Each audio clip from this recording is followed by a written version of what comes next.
The life of 30-year-old fitness model Karina Vetrano from New York tragically came to an end. During one of her regular jogs, she was attacked by a maniac who, apparently, had been stalking the girl for a long time. It is known that Karina ran in the same neighborhood several times a week, and she shared her achievements on Instagram, indicating the location. Law enforcement agencies are convinced that the crime occurred because of social media, which the killer had been monitoring.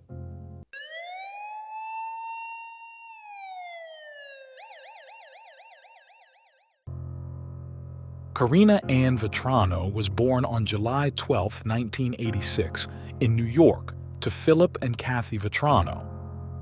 She had two brothers and a sister. Her father, a retired New York City firefighter, was one of the first responders at the 9/11 attack site. She attended Archbishop Malloy High School in Queens and graduated from St. John's University with a master's degree in speech pathology. An aspiring writer, she appeared in a short film in 2013, inspired by her writings and directed by her screenwriter friend Petros Georgiadis. She lived in the same neighborhood as her parents in Queens and worked with autistic children in Manhattan as a speech pathologist. On August 2, 2016, late in the evening, Vetrano went for a run in Spring Creek Park, located less than a block from her home. She ran alone despite her father's concerns and the absence of her usual running partner due to a back injury. She was last seen alive around 5 p.m., just before entering the park. After she failed to respond to repeated calls and text messages, Vetrano's father notified a neighbor, an NYPD police chief, who initiated a search. Around 11 p.m., her father found her body concealed 15 feet from the trail. Her shorts had been removed, her underwear pulled down, and her sports bra pulled up, exposing her chest. Her body was covered in scratches and bruises. Evidence also indicated that she had been sexually assaulted. An autopsy conducted the next day confirmed that Vetrano died from strangulation, and her death was ruled a homicide. Detectives said it appeared Vetrano had been struck in the back of the head with a rock. Vetrano then engaged in a fierce struggle with her attacker, biting him so hard that her teeth cracked. Her hands grasped the grass as she was dragged off the trail. She had been strangled so forcefully that a handprint was found on her neck. The attacker's DNA was also found under her nails, on her back, and on her phone, which was found several feet away in the weeds. Police announced a $10,000 reward for information leading to the arrest of her killer. Despite DNA being recovered at the crime scene, no leads were initially established even after searching local and national databases. Over the course of the investigation, more than 600 DNA samples were examined, none of which yielded a positive match. Additionally, the NYPD reviewed over 1,700 investigative reports and pursued over 250 leads. On August 31st, the police released a composite sketch of a person of interest, a man seen near Spring Creek when Vetrano was killed. A utility worker had seen the man emerge from the weeds and run past along Belt Parkway.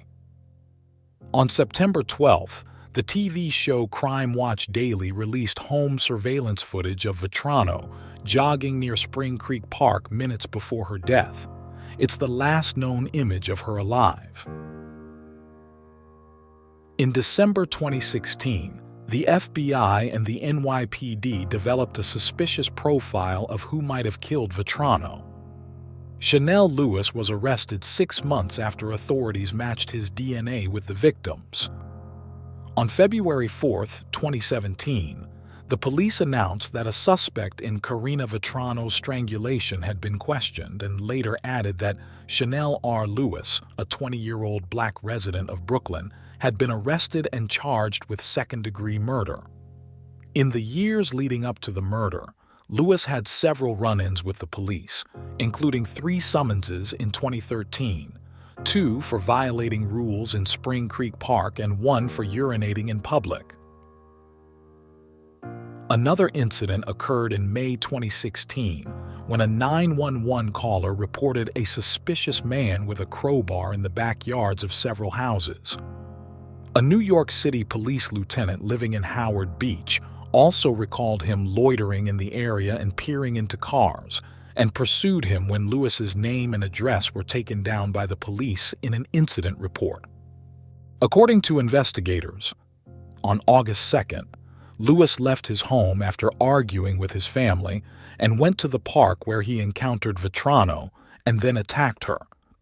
Although it is believed to be a completely random encounter, it is not definitively known whether Lewis had ever seen Vetrano before or planned the attack beforehand.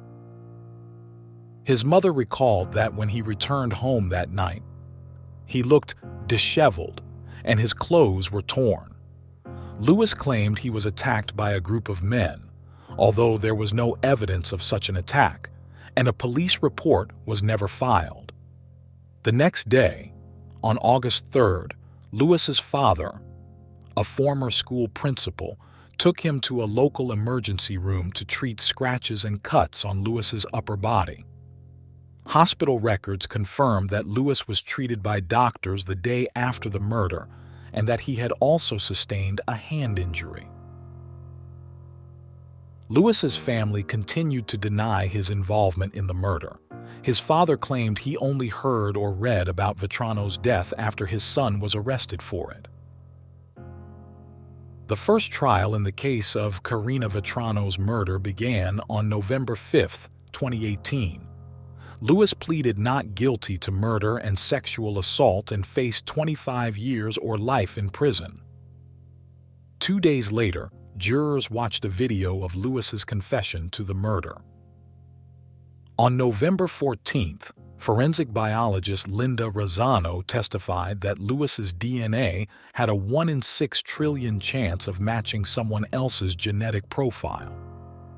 Dr. Margaret Pryal, who performed Karina Vetrano's autopsy, described Vetrano's injuries, including a compressed carotid artery in her neck.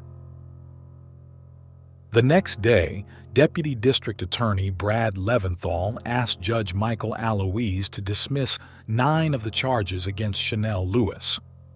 4 charges remained in the indictment: 1 for first-degree murder, 2 for second-degree murder, and 1 for first-degree sexual abuse. The first trial ended in a hung jury due to defense arguments and assertions that the DNA evidence was contaminated.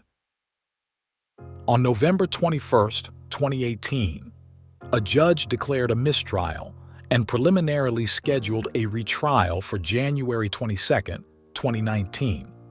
The retrial was later postponed to March 2019.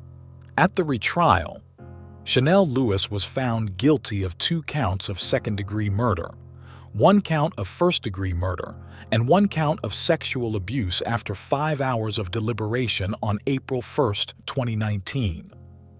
Originally scheduled for April 17th, the hearing was expected to result in a sentence of life in prison without the possibility of parole. However, a few days before the scheduled. And that concludes our coverage of this tragic story. If you found this video informative or thought-provoking, don't forget to subscribe to our channel for more updates on cases like these. We'd love to hear your thoughts in the comments below. Feel free to share this video with your friends and give it a thumbs up if you found it valuable. Thank you for watching.